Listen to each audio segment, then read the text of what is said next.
Bismillah. Assalamualaikum warahmatullahi wabarakatuh. Alhamdulillah hamdan katsiran thayyiban mubarakan fi kama yuhibbu rabbuna wa yardah. Ashhadu an la ilaha illallah wahdahu la syarikalah wa ashhadu anna Muhammadan abduhu wa rasuluh. Wassalatu wassalamu ala Rasulillah wa ala alihi wa ashabihi wa man tabi'ahum bi ihsanin ila yaumiddin. Ya ayyuhalladzina amanu taqullaha haqqa tuqatih wa la tamutunna illa wa antum muslimun. I'lamu rahimakumullah fa inna khairal hadithi kitabullah wa khairal hadi hadi Muhammad sallallahu alaihi wasallam wa syarrul umuri muhdatsatuha wa kullu muhdatsatin bid'ah wa kullu bid'atin dhalalah wa kullu dhalalatin finnar. Ma'asyiral muslimin, para penuntut ilmu yang dirahmati Allah taala, pemirsa MGI TV yang dirahmati Allah taala, para pendengar Radio Riyadul Jannah, semoga Allah taala senantiasa merahmati kita dan memberkati kita semua. Alhamdulillah, pada kesempatan sore yang berbahagia ini, dengan izin dan qudrat dari Allah Subhanahu wa taala, kita dapat berkumpul di majelis yang mulia ini, di masjid yang mulia ini, dalam rangka kita thalabul ilmi, mudakaratul ilmi. Di kesempatan sore yang berbahagia ini, insyaallah kita akan membahas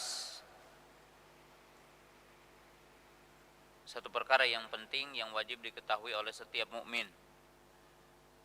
setiap muslim, yaitu tiga prinsip yang harus diketahui, tiga prinsip yang harus dipahami oleh seorang mukmin, yang merupakan dasar tentang hakikat Islam. Di mana tiga dasar dan tiga prinsip ini apabila diketahui oleh seorang mukmin, dipahami dan diamalkan dalam kehidupannya, maka akan sempurna keimanan dan keislamannya. Dan apabila menyelisihi salah satu dari prinsip ini atau tidak sempurna dalam menunaikannya, maka berarti juga akan cacat keimanan dan keislamannya. Jadi ada tiga prinsip dasar yang wajib diketahui oleh setiap mukmin yang akan menyempurnakan keimanan dan keislamannya. Tiga prinsip dasar ini kita akan jelaskan dengan secara terperinci, tapi kita akan jelaskan terlebih dahulu apa saja tiga prinsip dasar ini. Tiga prinsip dasar ini pokok-pokoknya adalah sebagai berikut. Yang pertama, ikhlasul ubudiyati lillah, yaitu mengikhlaskan ibadah kepada Allah.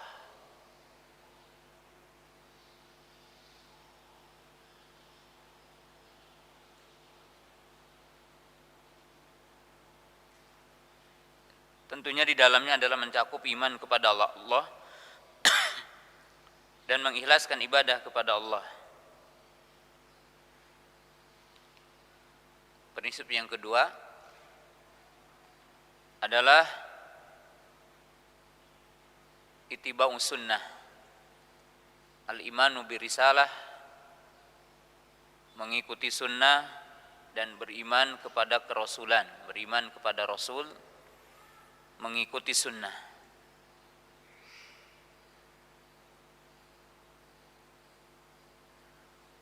Dan prinsip yang ketiga adalah al-wala'u wal bara'. Al-wala'u wal bara', yakni al-wala' lillahi wa li rasulihi wa li ahli iman, wal bara' alal kuffar wal musyrikin wal munafikin wa ahli ma'asi wa ahli bidah. Dan prinsip yang ketiganya loyalitas dan benci, yaitu loyalitas kepada Allah, kepada Rasul, dan orang-orang beriman.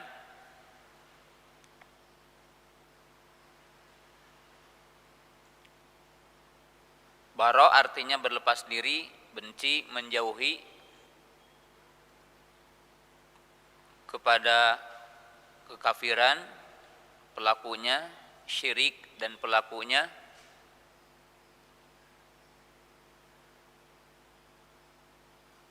maksiat dan pelakunya, dan bid'ah bersama pelakunya. Ini 3 prinsip dasar tentang Islam.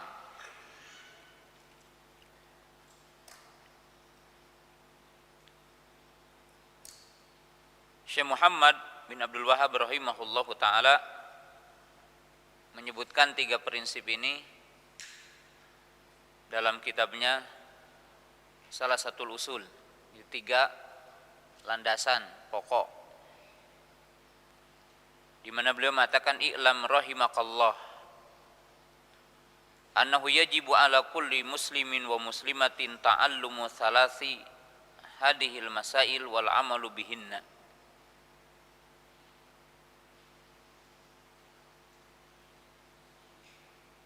Beliau mengatakan, ketahuilah, semoga Allah merahmatimu,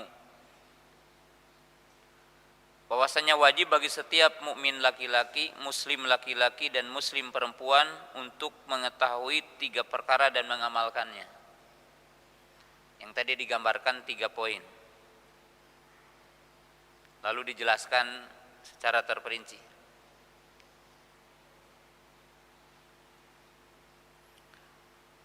Tadi disebutkan 3 poin itu yang merupakan prinsip Islam dan hakikat Islam, dan ini inti dakwah semua para nabi, yaitu tauhid, mengikhlaskan ibadah kepada Allah.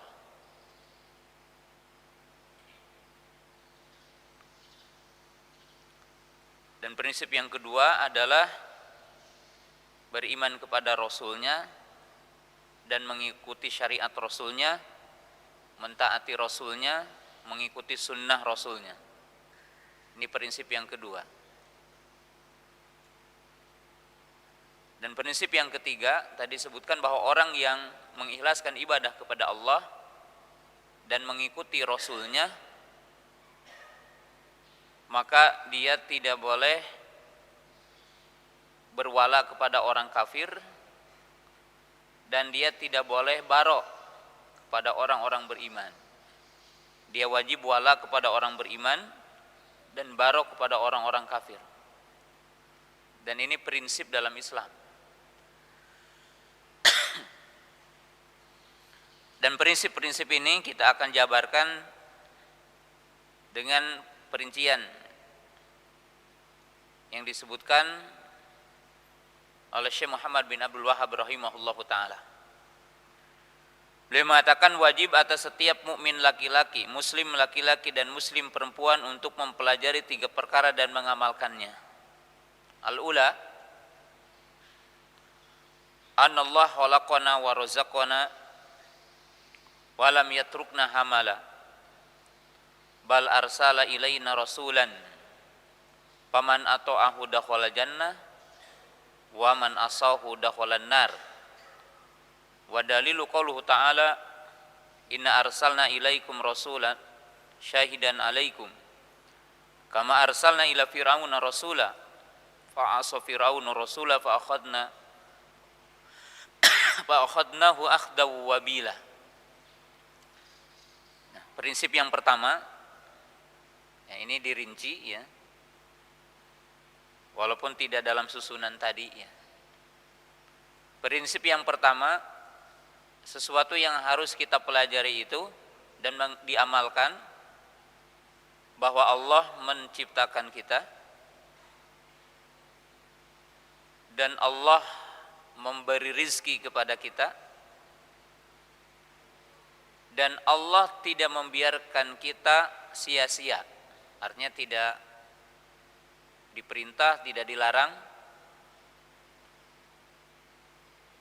Bahkan Allah mengutus kepada kita seorang Rasul.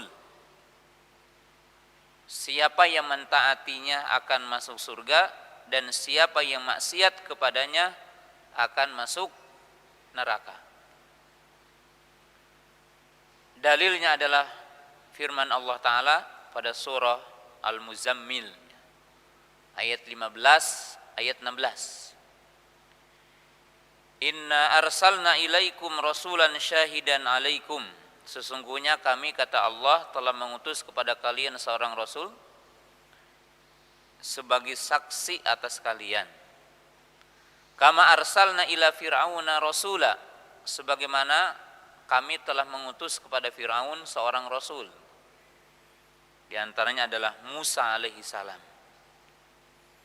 Fa'asa fir'aunur rasula, maka Fir'aun laknatullah dan pembesar-pembesarnya termasuk Qarun, Haman, mereka maksiat, kufur kepada Rasul yang diutus kepada mereka. Fa akhadnahu akhdaw wabila, maka kami, kata Allah, mengadabnya dengan adab yang pedih, dengan adab yang dahsyat.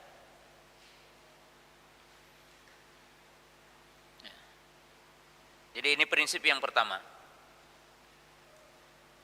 Di mana prinsip yang pertama bahwa setiap di antara kita wajib mengetahui poin penting ini, yaitu Allah telah menciptakan kita dan Allah telah memberi rizki kepada kita. Lalu Allah mengutus Rasulnya, disertai dengan diturunkan kitab atau wahyu,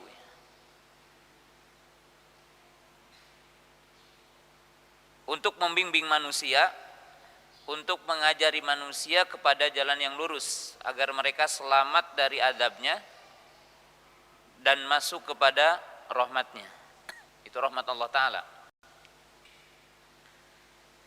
Setiap manusia itu harus mengetahui kepada prinsip yang pertama ini, bahwa Allah mengutus para Rasul yang wajib ditaati. Nah, poin-poin atau dalam poin pertama ini ada beberapa poin yang harus kita pahami di sini. Pertama, kita meyakini Allah sebagai pencipta kita dan pencipta apa-apa yang ada di alam semesta ini. Dan Allah menciptakan segala sesuatu.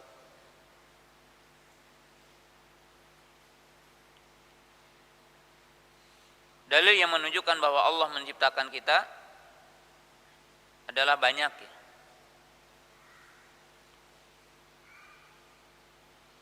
Dalil yang paling populer, setiap antum tahu dan sering didengar, mungkin yang paling gampang firman Allah Ta'ala dalam surah Ad-Dariyat ya.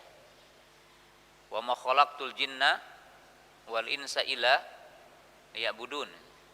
Tidaklah aku menciptakan jin dan manusia kecuali agar kamu beribadah kepada Allah. Atau ayat yang paling populer juga dalam surah Al-Baqarah, ya ayuhan nasu ubudu rabbakumul ladzi khalaqakum walladzina min qablikum la'allakum tattaqun. Wahai manusia, hendaklah kalian menyembah Rabb kamu yang telah menciptakan kamu dan orang-orang sebelum kamu. Jadi ayat ini sebagai dalil bahwa Allah adalah yang menciptakan kita.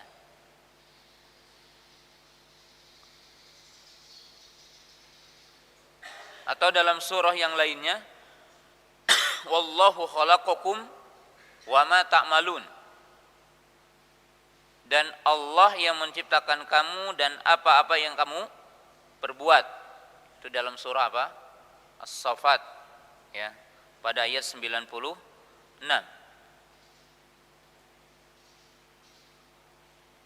Atau dalam surah Al-A'raf, ya, Allah berfirman, walaqad khalaqnakum tsumma sawwarnakum tsumma qulna lil malaikati isjudu li adama fasajadu ila iblis lam yakum minas sajidin. Ayat ini menunjukkan bahwa Allah yang menciptakan kita. Tidak ada pencipta selain Allah. Allah yang menciptakan kita.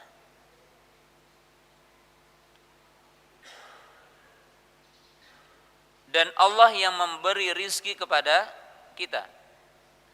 Dalil yang menunjukkan Allah yang memberi rizki, tinggal dilanjutkan surah Ad-Dariyat tadi, ya. Apa ayatnya? Innallaha huwarrazzaqu dzul quwwati al-matin. Innallaha huwarrazzaqu dzul quwwatil matin. Sesungguhnya Allah dialah Ar-Razzaq. Itu dengan wajan fa'al. Yang ini adalah wajan lil mubalaghah, yang menunjukkan Allah sang pemberi rizki dan Allah tidak henti-hentinya memberikan rizki. Ya. Atau ayat yang umum, wa ma min dabatin illa 'alallahi rizquha. Atau dalam surah Saba ayat 24, dan itu diakui oleh semua manusia, ya, termasuk orang-orang yang menyekutukan Allah dalam beribadah, mereka tetap mengakui Allah sang pencipta.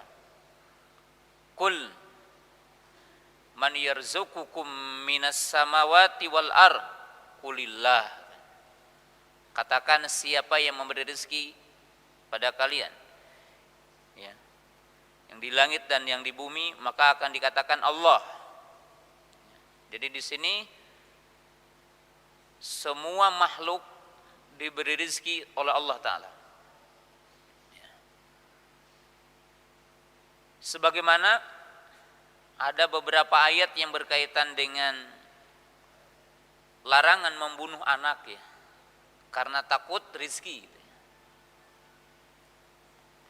Maka Allah berfirman, nahnu narzukukum wa iyahum. Kalian jangan takut anak tidak makan. Sehingga sebagian di antara kita mungkin ada yang melakukan aborsi karena takut anaknya tidak makan. Ada juga mungkin yang sengaja anaknya cuma sedikit, ya, pingin 2. Atau ada orang yang bahkan sengaja mungkin, ya, menghilangkan rahimnya. Maka Allah mengajari kita, kalian jangan takut, ya. Maka Allah berfirman, nahnu narzukukum wa iyahum. Kami yang memberi rezeki kalian dan mereka. Artinya bukan bapaknya yang memberi rezeki kepada anaknya. Walam yatrukna hamala. Tapi ingat di sini bahwa Allah tidak membiarkan manusia sia-sia. Jadi dalam poin ini menunjukkan bahwa setiap manusia harus tahu tujuan dan hikmah Allah menciptakan kita. Apa tujuan Allah Ta'ala menciptakan kita? Nah, ini kalau paham setiap manusia akan tahu. Orang yang punya hobi, sekarang ada hobinya naik sepeda, ada hobinya mancing, ada hobinya trek-trekan, ya, yang pakai mobil, yang pakai motor, ya, ada yang hobinya hacking dan sebagainya. Tentunya semua itu hukumnya mubah asalnya, gitu ya. Tapi ketika orang itu setidaknya tahu apa tujuan Allah menciptakan kita. Tadi jelas, wa ma khalaqtul jinna wal insa illa liya'budun. Ya ayuhan nasu budu rabbakumul ladzi khalaqakum wal ladzina min qablikum la'allakum tattaqun, bahwa tujuan Allah menciptakan kita untuk beribadah. Walam yatrukna hamala, dan Allah tidak membiarkan kita sia-sia. Sehingga Allah Ta'ala bertanya, yang pertanyaan itu dalam istilah ilmu bahasa istifham takriri, supaya manusia mengikrarkan dan mengakui semua itu. Dalam surah Al-Mu'minun Allah berfirman pada ayat 115, 116, Allah berfirman, apa hasibtum annama khalaqnakum abasa wa annakum ilaina la turja'un. Apakah kalian mengira, katanya, bahwa kami hanyalah menciptakan kalian abasa, sia-sia. Wa annakum ilaina la turja'un, dan kalian tidak dikembalikan kepada kami. Artinya tidak ada hisab, tidak ada pahala, tidak ada balasan, ya. Manusia diciptakan begitu saja sia-sia. Ya. Dan mereka menyangka tidak ada lagi kehidupan setelah kematian. Seperti yang dikatakan oleh orang-orang ateis duhriyun umpamanya. Wa ma yuhlikuna ila dahar, katanya. Kami mati hanyalah habis masanya, katanya.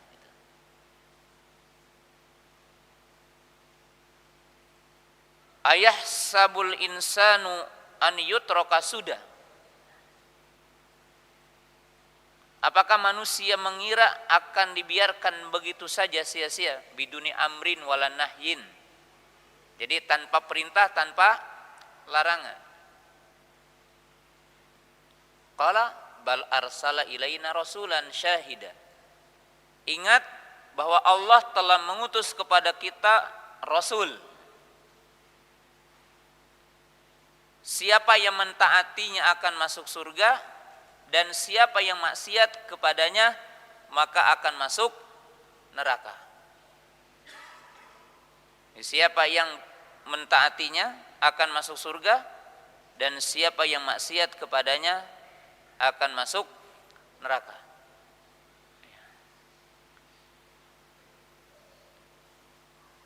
Prinsip yang pertama ini yang wajib diketahui oleh setiap manusia. Beberapa poin disebutkan di sini. Pertama, kita mengimani bahwa Allah sang pencipta alam semesta dan seisinya. Jadi pencipta alam semesta dan seisinya, termasuk kita manusia, makhluk. Dan Allah Ta'ala yang telah memberikan rizki kepada seluruh makhluk di alam semesta ini. Ini sesuatu yang wajib kita imani sebagai seorang mukmin, sebagai hamba Allah Ta'ala. Allah telah memperkenalkan semua ini dalam surah yang pertama, surah Al-Fatihah, ya, dengan mengatakan Alhamdulillahi Rabbil Alamin. Segala puji bagi Allah, Rabb alam semesta. Karena Rabb ini mencakup 3 makna yang paling pokok. Rabb, ketika kita mengimani Allah sebagai Rabb, maka wajib kita mengimani 3 perkara yang sangat penting. Dan apa-apa yang mengandung makna dari Rabb, apa? Al-Khaliq, Al-Maliku, Al-Mudabbiru. Rabb artinya adalah Al-Khaliqu, yang mencipta.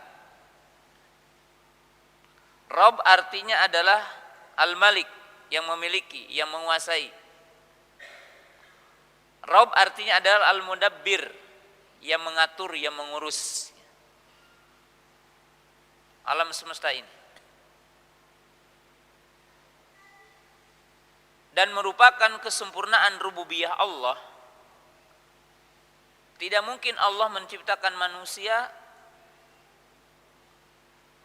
lalu Allah Ta'ala tidak menurunkan syariat, lalu Allah Ta'ala tidak memberikan kepada manusia pahala, balasan, yang dinamakan al-jaza.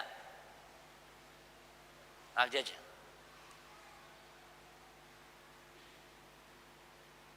Al-jaza artinya adalah apa? Balasan. Balasan. Maka ini tentunya bertentangan. Sehingga di dalam surah Al-Mu'minun tadi, fata'alallahul malikul haq. Dalam arti, kalau Allah Ta'ala menciptakan manusia tanpa perintah, tanpa syariat, tanpa diutus Rasul, maka itu bertentangan dengan kesempurnaan sifat Allah. Jadi tidak sempurna sifat Allah kalau begitu. Tidak mungkin. Maka merupakan kesempurnaan sifat Allah dan menunjukkan kesempurnaan rububiyah Allah, bahwa Allah menciptakan manusia dan Allah Ta'ala menyediakan semua perangkat untuk manusia, menciptakan maslahat di dunia ini dengan diberikan berbagai perangkat akal, kemampuan mengolah, disediakan alam semesta ini, bumi sebagai hamparannya, langit sebagai atapnya. Kemudian Allah Ta'ala mengeluarkan buah-buahan, Allah Ta'ala mengeluarkan rezeki. Ini sebagai dalil kesempurnaan rububiyah Allah Ta'ala. Kemudian merupakan kesempurnaan rububiyah Allah Ta'ala, tidak mungkin manusia dibiarkan begitu saja tanpa hukum, tanpa syariat, tanpa peraturan.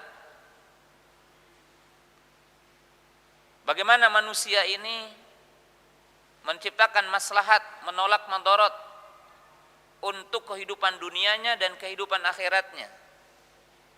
Maka Allah tidak membiarkan manusia begitu saja. Maka Allah Ta'ala menurunkan syariat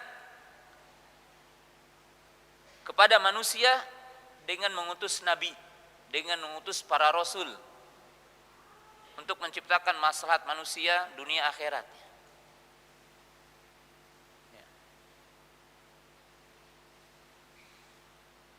Dan ini kesempurnaan rububiyah Allah, Allah sebagai Rabb.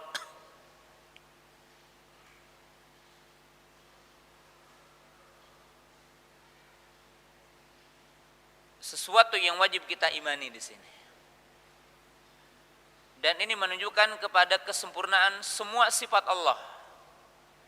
Allah disifati dengan rububiyah. Allah dinamai dengan Ar-Rabb dan disifati dengan sifat rububiyah.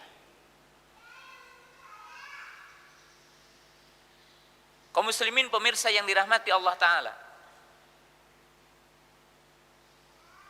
kemudian merupakan kesempurnaan sifat rububiyah Allah Ta'ala, maka Allah pun menyediakan bagi manusia yang dinamakan jaza, balasan.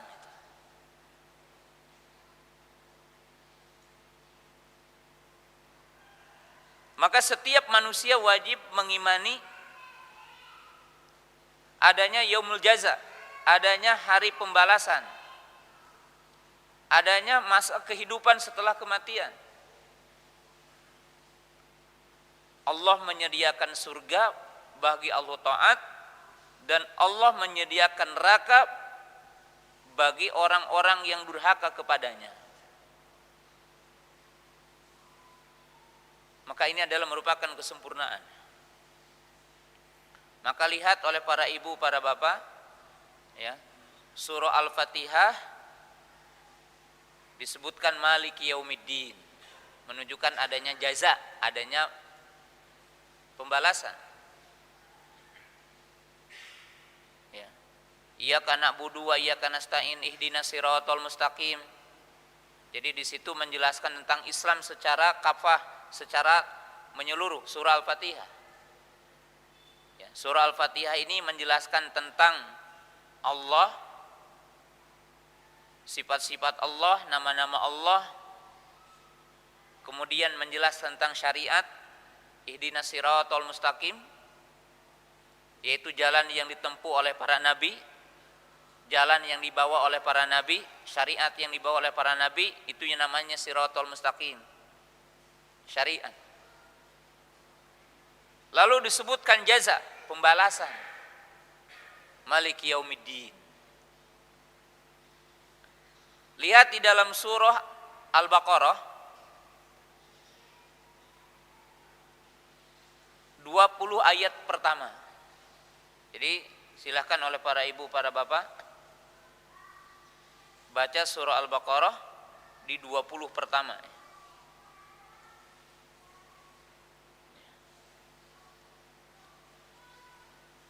Allah Ta'ala menyebutkan 3 manusia dalam surah Al-Baqarah ini. Pertama adalah orang-orang yang beriman, orang-orang yang bertakwa, orang beriman. Itu disebutkan 5 ayat. Alif lam mim dzalikal kitabu la raiba fihi hudal lil muttaqin alladzina yu'minuna bil ghaibi wa yuqimunas sholata wa mimma razaqnahum yunfikun. Walladzina yu'minuna bima unzila ilaika wa ma unzila min qablik wa bil akhirati hum yuqinun. Ulaika ala hudan min rabbihim wa ulaika humul muflihun. Nah, ini Allah mensifati orang-orang beriman dan tempat kembalinya dalam 5 ayat. Lalu setelah itu Allah Subhanahu wa taala menyebutkan orang kafir dengan 2 ayat. Jadi menyebutkan orang kafir dengan 2 ayat.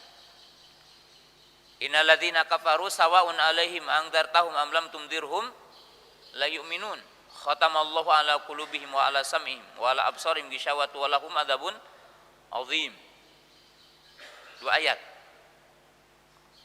Lalu Allah Ta'ala menyebutkan 13 ayat sifat-sifat orang munafik dan azab tempat kembali orang munafik disebutkan. Jadi orang beriman disebutkan dengan 5 ayat, orang kafir disebutkan dengan 2 ayat, dan orang-orang munafik disebutkan dengan 13 ayat. Kemana orang-orang munafik kembalinya, kemana orang beriman kembalinya, dan kemana orang kafir kembalinya disebutkan. Karena surah Al-Fatihah, surah Al-Baqarah ini juga surah perkenalan kepada kita tentang hakikat manusia.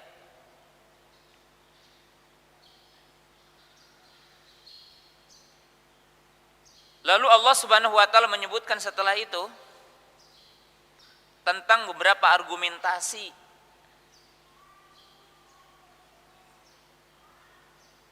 tentang kita wajib mentauhidkan Allah dan wajibnya kita mengikuti para rasul. Itu adalah 10 ayat sampai ayat ke-29 atau ayat 30. Ya ayuhan nasu budu rabbakum alladzi khalaqakum walladzina min qablikum la'allakum tattaqun. Sampai kepada ayat wa basyiril ladzina amanu wa amilus solihati, ya, ayat. Maka di situ dikatakan ketika menyebutkan neraka uiddat lil kafirin. Wa basyiril ladzina amanu fattaqun naral lati waquduhan nas wal hijaratu uiddat lil kafirin. Wa basyiril ladzina amanu wa amilus solihati anna lahum jannatin tajri min tahtihal anhar. Ini untuk orang-orang yang soleh. Sebutkan ya, jaza, balasan. Kemudian setelah itu Allah Ta'ala mengkisahkan tentang Nabi Adam. Kemudian setelah itu mengkisahkan tentang kisah Nabi Musa dengan kaumnya. Dan orang-orang yang durhaka dengan Nabi Isa alaihissalam, dikisahkan setelah itu kisah. Kemudian dikisahkan tentang kisah bagaimana sikap orang-orang Nasara, orang-orang Yahudi kepada kerasulan Muhammad SAW, disebutkan dengan ayat-ayat setelahnya. Lalu Allah Ta'ala mengkisahkan Nabi Ibrahim alaihissalam dari mulai ayat sekitar 100-an setelahnya.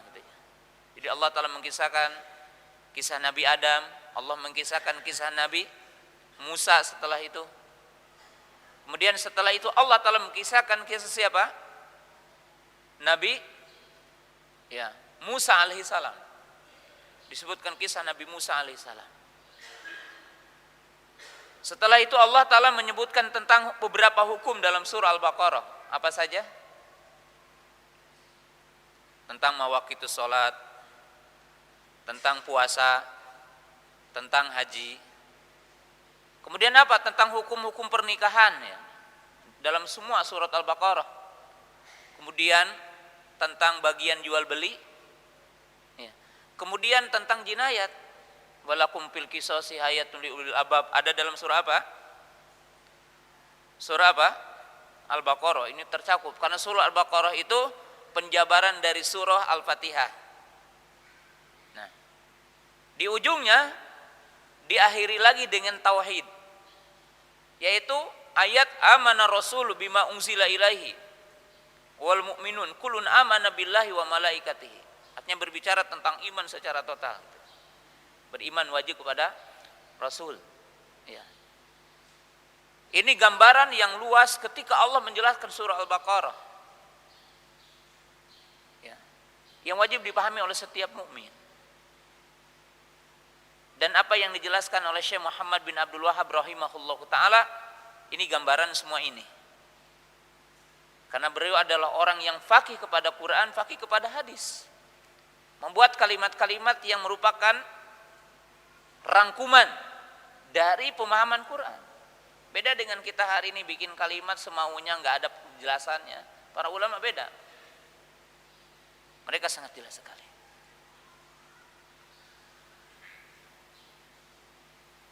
Ya. Jadi di sini jelas sekali rentetannya. Setiap manusia wajib mengimani bahwa Allah sang pencipta, sang pemberi rizki, dan Allah mengutus bagi kita seorang Rasul. Siapa yang mentaatinya akan masuk surga, dan siapa yang maksiat kepadanya akan masuk neraka. Jadi kewajiban bagi setiap manusia beriman kepada kerasulan, beriman kepada kenabian, yang mencakup 2 poin di sini. Dua poin besar. Poin yang pertama, setiap manusia wajib mengimani Rasul yang Allah utus kepadanya.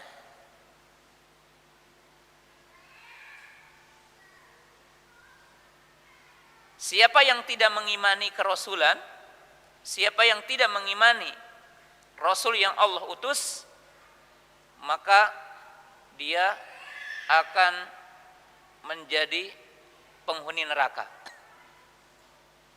celaka ya. Dan setelah Nabi kita Muhammad SAW diutus, maka tidak boleh ada manusia yang menisbatkan keimanan dalam syariat selain kepada Nabi Muhammad SAW. Kita wajib mengimani kepada Rasul-Rasul semuanya, tapi tidak boleh mengingkari kenabian Muhammad SAW. Atau ada orang yang dia mengamalkan syariat kerasulan sebelumnya, tidak boleh. Dia wajib mengimani kerasulan Muhammad SAW. Ya. Yang kedua, setiap manusia wajib untuk mengamalkan syariat yang dibawanya. Jadi mengakui sebagai Rasul dan mengakui syariatnya dan mengamalkan syariatnya. Jadi wajib mengikuti syariatnya, wajib atasnya adalah untuk mengamalkan syariatnya, syariat yang dibawa oleh Rasulnya.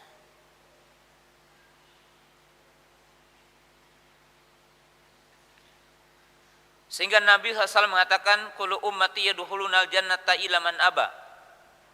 Qalu wa man yaba ya Rasulullah? Qala man ata'ani dakhala jannah wa man asani faqad aba. Baginda Nabi SAW mengatakan, semua umatku akan masuk surga kecuali yang tidak mau. Lalu para sahabat bertanya, siapa? Siapa yang mentaatiku dia akan masuk surga, siapa yang maksiat kepadaku berarti ia enggan masuk surga. Jadi beriman kepada kerasulan. Maka setiap mukmin wajib mengimani ini dan tidak boleh ragu dalam keyakinan ini.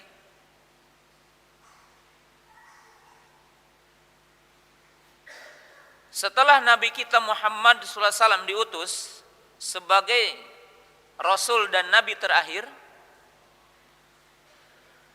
maka siapa yang tidak mengimani kerasulan Muhammad SAW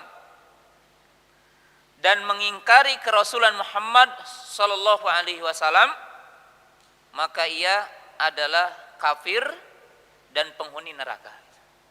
Seorang mukmin tidak boleh ragu di sini, karena ini adalah prinsip yang pertama.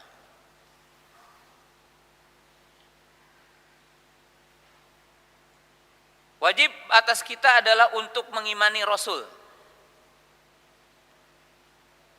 membenarkan kerasulannya, membenarkan kenabiannya. Siapa yang mengingkarinya, kafir, dan dia akan celaka.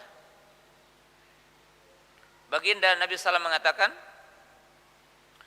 waladi nafsi biyadihi la yasma'u bi ahadun Yahudiyun wala Nasraniyun walam yu'minu billadzi ursiltu illa huwa min ashabis sa'ir.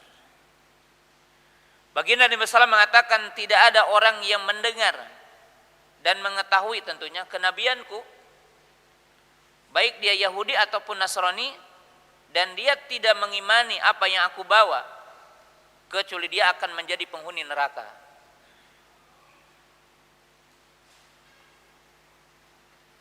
Jadi orang mukmin wajib mengimani, yang tidak beriman kepada Nabi Muhammad SAW kafir dan penghuni neraka.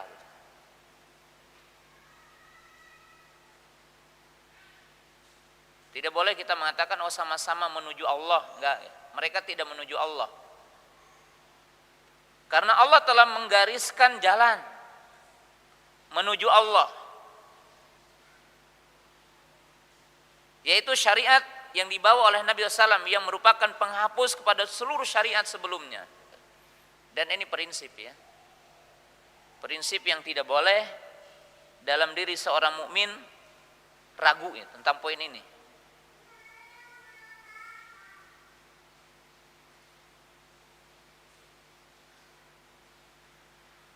Sehingga para ulama kita ketika menafsirkan surah Al-Fatihah, ihdinas siratal mustaqim, as-siratul mustaqim wal Islam. As-siratul mustaqim huwa al-kitab wa sunnah.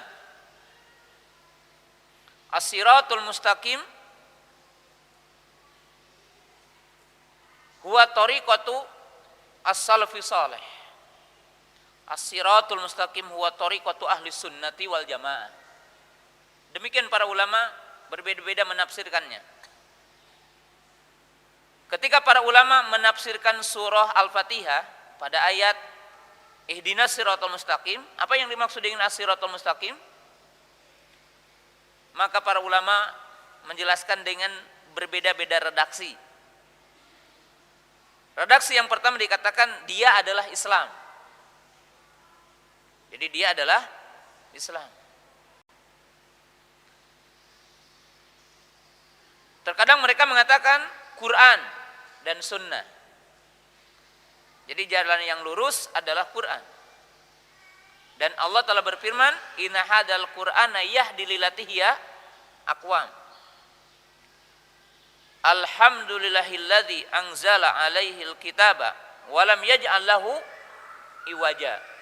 Jadi Quran itu jalan yang lurus, syariat yang lurus, pedoman yang lurus, hidayah yang lurus. Dalam surah Al-Isra ayat berapa? 9, dan dalam surah Al-Kahfi pada ayat pertama. Kalau dikatakan Siratal Mustaqim adalah manhaj para sahabat, artinya adalah jalan yang ditempuh oleh para sahabat. Maka para ulama kita mengatakan alaikum bi athari man salaf. Hendaklah kalian untuk mengikuti, mencontoh, meniru, menguntit jalannya salaf, karena mereka yang telah berada di jalan yang lurus. Terkadang para ulama mengatakan Siratal Mustaqim adalah jalan yang ditempuh oleh Ahlus Sunnah wal Jamaah. Karena Nabi SAW mengatakan satabtariku ummati ila salasin wa sabina firqatan kulluha finnari ila wahidah. Qalu wahi al-wahidah ya Rasulullah, qala makana alihi al-yawma wa ashabi. Umatku akan berpecah belah menjadi 73 golongan. Semuanya terancam dengan api neraka. Kecuali satu, siapa? Siapa yang mengikutiku dan mengikuti para sahabatku. Artinya Ahlus Sunnah wal Jamaah.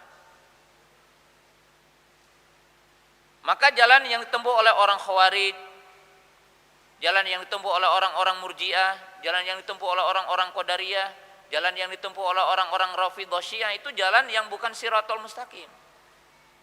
Dan itu tidak akan menyelamatkan orang dari api neraka. Hanyalah Islam, sunnah, gitu kan. Itu adalah Siratal Mustaqim. Maka wajib atas setiap mukmin memahami bahwa jalan yang harus kita tempuh adalah jalannya yang dibawa oleh para rasul. Jalan yang dibawa oleh Rasul sallallahu alaihi wasallam, itu syariat ini, syariat Islam, Al-Qur'an dan sunnah Nabi sallallahu alaihi wasallam.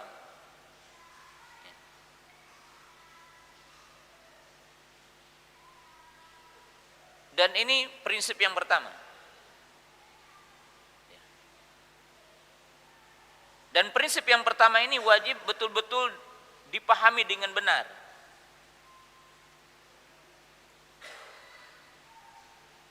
Saya berikan satu bahasan penting di poin pertama ini.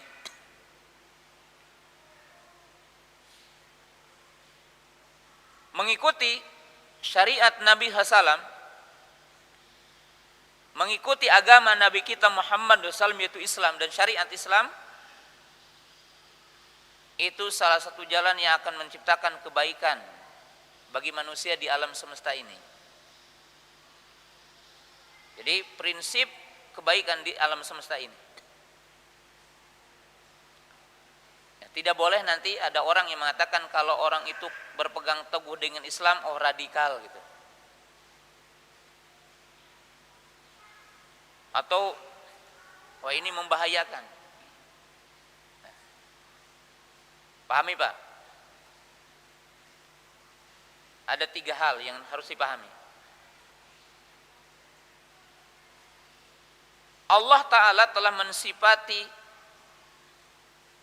dirinya dengan sifat rahmah. Bismillahirrahmanirrahim. Alhamdulillahirabbil alamin. Arrahmanirrahim. Ghafurur rahim. Raufun rahim. Ayatnya banyak bahwa Allah memiliki sifat rahmah. Kedua, Nabi kita pun dinamakan dengan Nabiur Rahmah, Nabi yang penuh kasih sayang. Wa ma arsalnaka ila rahmatan lil alamin. Yang ketiga, agama kita pun dinamakan dengan Dinur Rahmah, agama yang penuh kasih sayang. Maka seorang mukmin wajib memastikan bahwa semua syariat yang ada dalam Islam rahmah.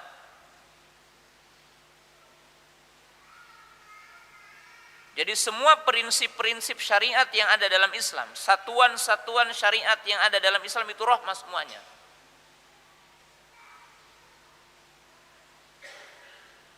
yang memiliki makna juga akan menciptakan semua kebaikan dan menciptakan kebaikan.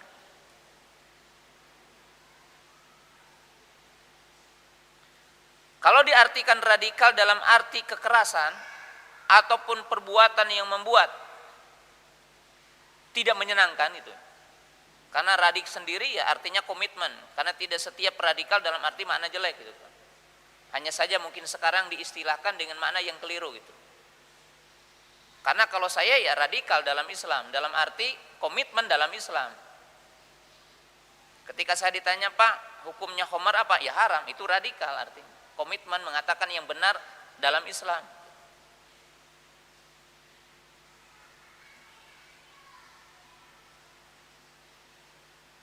Tapi tidak ada satu bagian pun dalam syariat Islam yang Allah Ta'ala telah sebutkan dalam Al-Quran, satuannya dari mulai surah Al-Fatihah sampai Quran berbinnas, dan satuan syariat yang telah disebutkan oleh Nabi SAW yang kita akan mengungkapnya dan mengetahuinya dalam hadis-hadis Nabi SAW, maka semuanya rahmah. Maka yang akan menciptakan keburukan bagi manusia di dunia dan di akhirat setiap perkara yang bertentangan dengan Islam. Jadi apa yang ada dalam Islam itu rahmah. Ketika manusia berbicara tentang hak asasi manusia, berbicara tentang keadilan, berbicara tentang ini, tentang itu,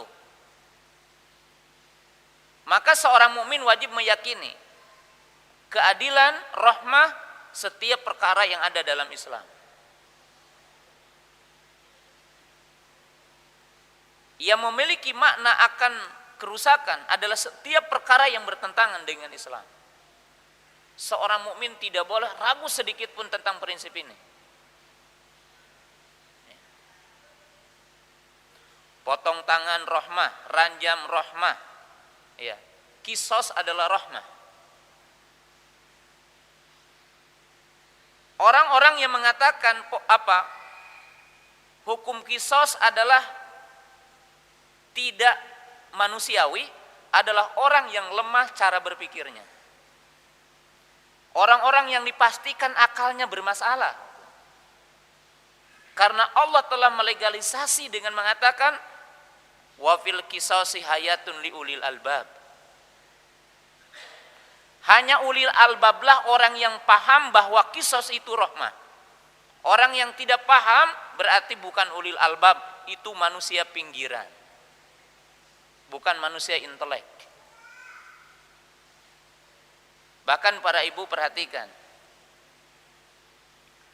kalau para ibu berbicara rahmah dengan sesama manusia, dengan sesama wanita, maka para ibu harus mengizinkan suami untuk ta'adud. Karena Allah Ta'ala membolehkan kaum laki-laki nikah lebih dari 4 adalah bentuk rahmah syariat Islam kepada wanita. Dan bentuk rahmat Allah kepada manusia secara umum. Masalah mau melakukan tidak, tapi ini harus dipahami prinsipnya. Jadi harus dipahami prinsipnya. Allah Ta'ala menjadikan kaum laki-laki 2 bagian dan perempuan 1 bagian dalam waris umpamanya. Itu adalah rahmah.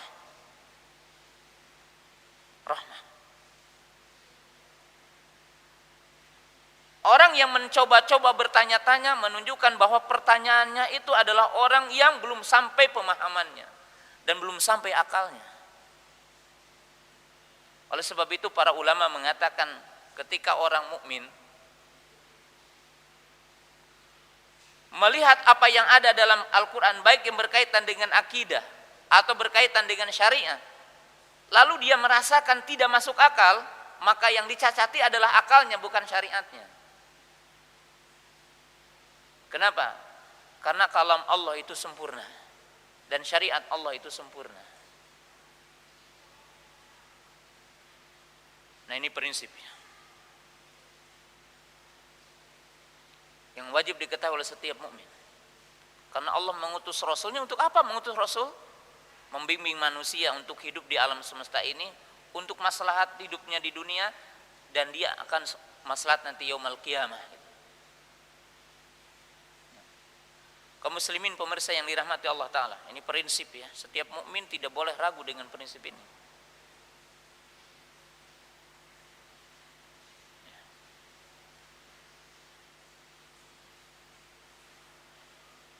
Lalu di poin terakhir untuk sore hari ini,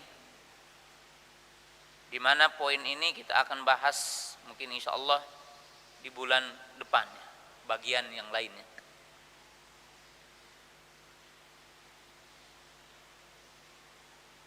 Dan di dalam poin yang pertama ini mengajari kita agar kita semua memahami tujuan Allah menciptakan kita. Apa tujuan Allah menciptakan kita? Adalah untuk beribadah kepada Allah. Agar kita mengenal Allah, agar kita mengenal agama, agar kita mengenal Rasulnya. Ini tujuan dan hikmah Allah menciptakan kita.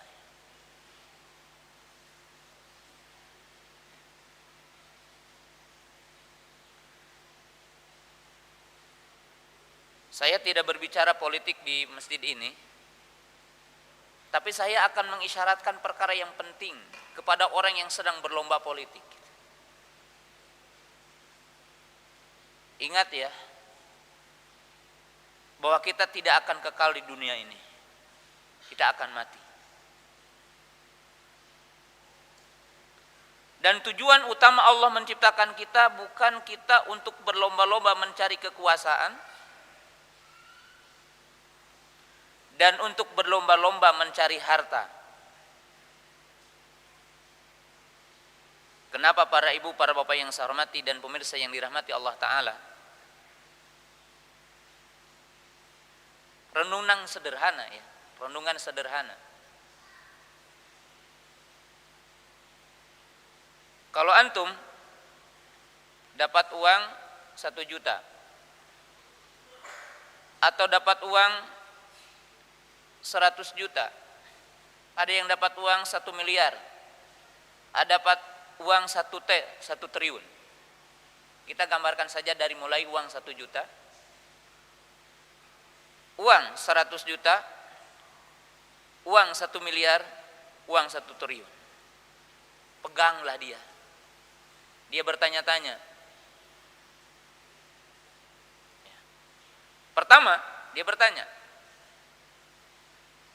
kalau saya belikan makanan uang ini ke makanan, maka dipastikan setelah dimakan akan keluar kotoran ini, uang, ke toilet. Kedua, kalau kita belikan baju mewah atau mobil mewah atau motor mewah, maka dipastikan semuanya juga akan hancur, akan habis, ditelan waktu dan semisalnya. Kalau uang ini diberikan kepada kosmetika atau apa saja yang bisa untuk menjadikan kita bergaya dalam bentuk fisik, mungkin seorang wanita beli semua perangkat agar semuanya mungkin kulitnya kencang, wajahnya bersih dan sebagainya, maka dipastikan lama-kelamaan tetap akan keriput gitu ya. Jadi tetap akan keriput. Tanya lagi yang keempat. Kalau saya uang ini simpan di bank atau simpan di berangkas, maka dipastikan setiap orang was-was.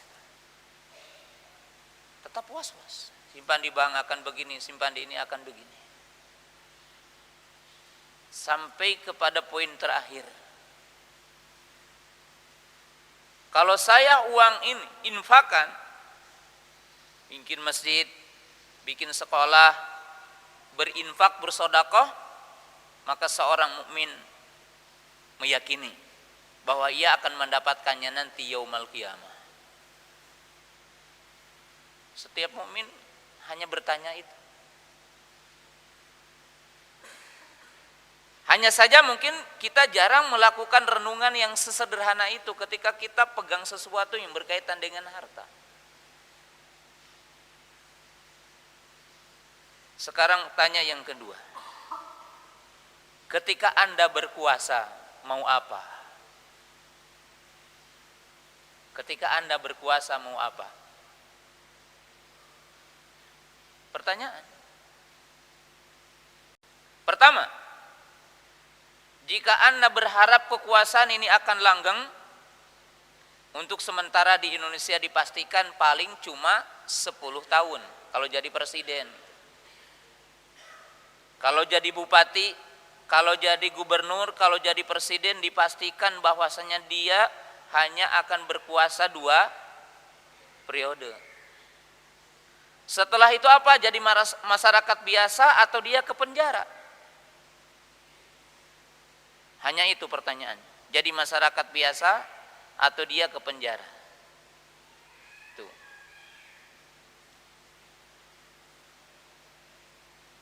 Kalau dia jadi berkuasa itu setelah mendolimi banyak orang, yang satu dipenjarakan, kalau dia diprediksi akan menjadi saingan, siapkan penjaranya, bikin kasusnya umpamanya.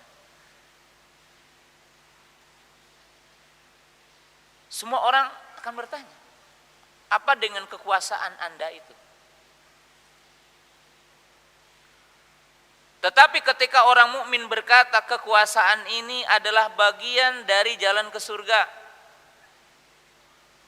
apa?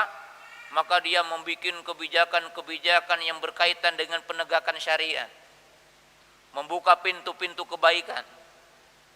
Maka semua apa yang dia lakukan menunjukkan dia ke surga. Sederhana semuanya. Ya.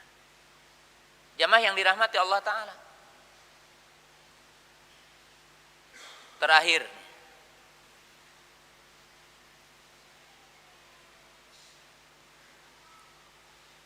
apa yang Anda tahu tentang hidup ini? Apa yang Anda tahu tentang perjalanan hidup ini? Karena Allah tidak menciptakan kita dengan abasa, dengan sia-sia.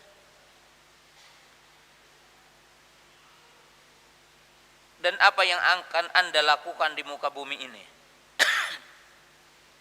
Ibrahim ibnu Adham memberi 5 nasihat kepada setiap orang yang akan melakukan maksiat. Kepada setiap orang yang akan durhaka kepada Allah. Jadi kepada siapa yang akan durhaka kepada Allah? Ya, apa kata Ibrahim bin Adham? Jika orang akan berbuat durhaka kepada Allah, coba introspeksi diri dan tanyakan kepada diri atau ajak dialog orang lain dengan pertanyaan ini. Silahkan maksiat di bumi yang bumi bukan milik Allah.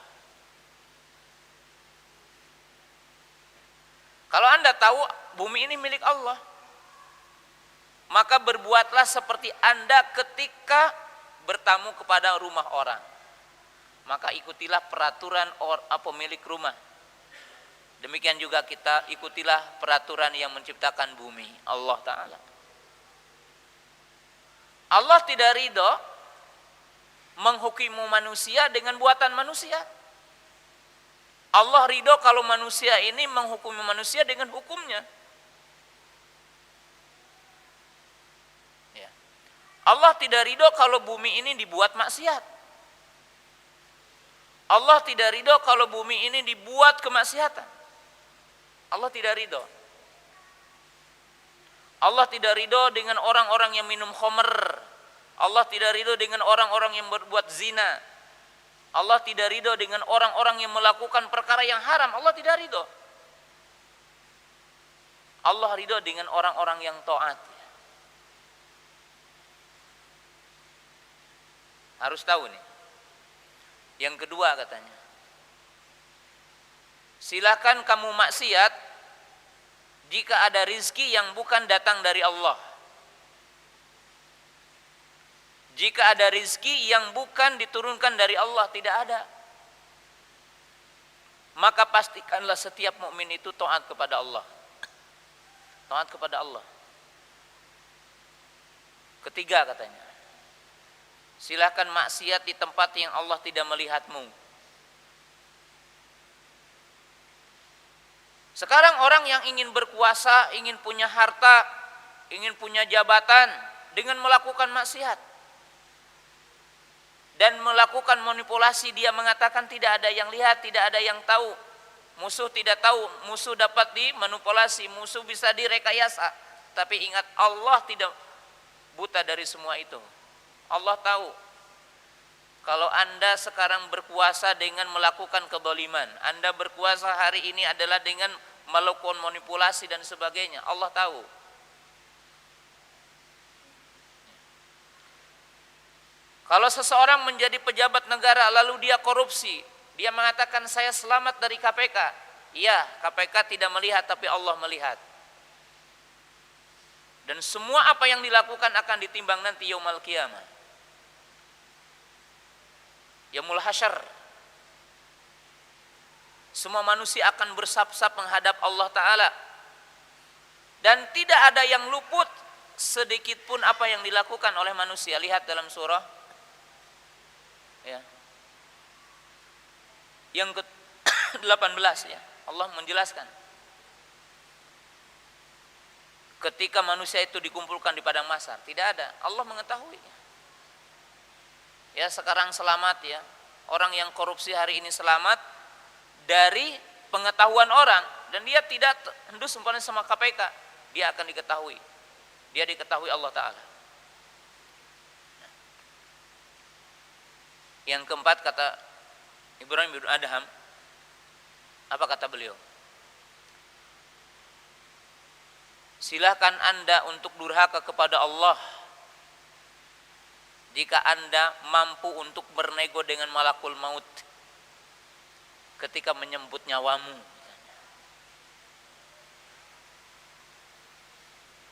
Semua kalian akan mati dan tidak ada seorang pun yang akan bisa bergeser dari waktu kematian. Dan tidak ada orang yang akan bisa nego dengan waktu itu. Wala yuakhirallahu nafsan idza jaa ajaluha wallahu khabirun bima ta'malun. Yang kelima katanya, silakan Anda maksiat kepada Allah. Kalau Anda akan punya kemampuan nanti ketika di arasatul qiyamah bisa bernego dengan malaikat yang dikenal dengan malaikat Zabaniyah yang akan menyeretmu ke neraka. Orang-orang yang durhaka kepada Allah, orang-orang yang maksiat kepada Allah, yang mereka tidak mengimani Rasulnya, celaka. Maka pastikan kita menjadi orang yang taat. Ya. Kemudian pemirsa yang dirahmati Allah Ta'ala, sebelum pertanyaan, renungkan dengan kalimat yang sederhana tadi. Bahwa Allah menciptakan kita tidak sia-sia. Kita hidup di dunia ini untuk beramal. Dan kita hidup di dunia ini adalah untuk beramal soleh. Maka renungkanlah. Jemaah yang dirahmati Allah Ta'ala, pertama, tujuan pokok Allah menciptakan kita untuk beramal, kepada ibadah kepada beramal. Coba antum thalabul ilmi,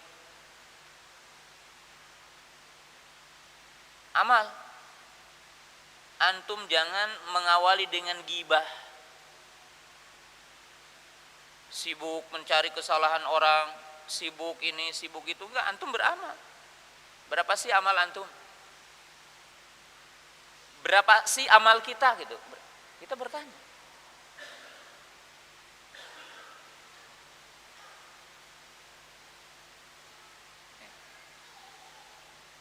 Setiap thalabul ilmi akan bertanya. Dia tidak akan sibuk dengan menggibah orang, dengan namimah, sibuk dengan memperhatikan kesalahan orang, tidak akan. Kenapa? Karena kita tahu amal. Bahkan jamaah yang dirahmati Allah Ta'ala, bukan tidak boleh ya orang touring umpamanya ya, orang hacking, bukan tidak boleh, bukan haram. Tapi seorang mukmin akan bertanya, tiap hari antum apa yang dilakukan? Oh, saya kerja. Nah, waktu taatnya apa saja? Waktu thalabul ilmi mana? Kalau Sabtu Ahad dipakai touring, kalau Sabtu Ahad dipakai hacking. Mana untuk jalan ke menuju jalan ke Allah? Setiap mukmin akan bertanya. Bukan ini apa? Haram, bukan. Tapi setiap mukmin akan melihat, mengintrospeksi sejauh mana manfaatnya. Sejauh mana memberi manfaat kepada dirinya, setiap orang akan tahu. Bahkan, maaf ya, saya sampaikan, antum udah tua umpamanya, maaf ya, udah 60 tahun. Kira-kira yang dipelajari dari agama kita ini apa?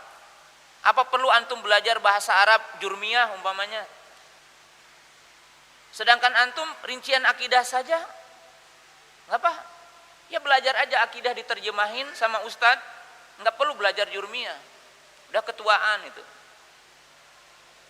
Al-waqtu kasaifi, di dalam waktu kotoak. Belajar yang sederhana. Bukan tidak boleh belajar jurmiyah ya. Tapi lihat juga antum udah umur berapa gitu. Ya. Karena setiap mukmin itu harus tahu apa yang paling maslahat bagi dirinya. Apa yang paling maslahat kepada dirinya. Hatta dalam perkara yang itu syariat. Wa ma khalaqtul jinna wal insa illa liya'budun. Ini poin. Apa perlu belajar mustalah hadis, apa perlu belajar usul fikih umpamanya? Ya belajar usul fikih, belajar mustalah hadis untuk orang-orang khusus saja.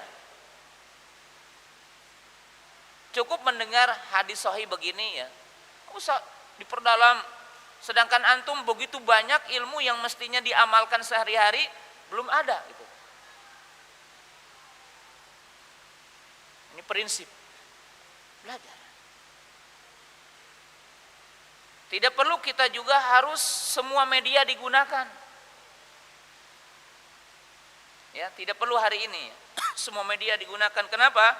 Karena antum belum mampu untuk ya menyaring media itu gitu. Tanya aja ke ustadz media mana yang paling baik, pakai yang itu.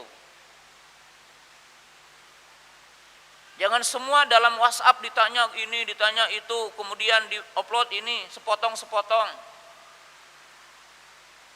Ceramah-ceramah ustadz sepotong-sepotong, ada cerita ini, cerita itu gitu kan. Terutama hari ini muncul ya penceramah-penceramah yang tentunya ilmunya juga adalah tidak ada gitu. Menganggap wah ini bagus sekali katanya. Cerita tentang adab kubur, padahal itu keliru gitu caranya umpamanya. Ya. Jamaah yang dirahmati Allah Subhanahu wa taala. Nah, di sini mengoptimalkan ya, waktu, cara belajar, suatu yang penting bagi kita. Terutama di zaman fitnah hari ini gitu ya. Jadi terutama di zaman fitnah hari ini. Itu sesuatu yang sangat penting untuk dipahami. Ya. Barangkali itu yang saya bisa sampaikan di kesempatan sore hari ini. Dan mungkin masih ada waktu beberapa menit untuk pertanyaan. Ya, kalau tidak ada cukup, insyaallah. Ya, kaum muslimin pemirsa yang dirahmati Allah Ta'ala, demikianlah kajian yang ada di sore hari ini, mudah-mudahan bermanfaat. Subhanakallahumma bihamdika asyhadu an la ilaha illa anta astaghfiruka wa atubu ilaik. Assalamualaikum warahmatullahi wabarakatuh.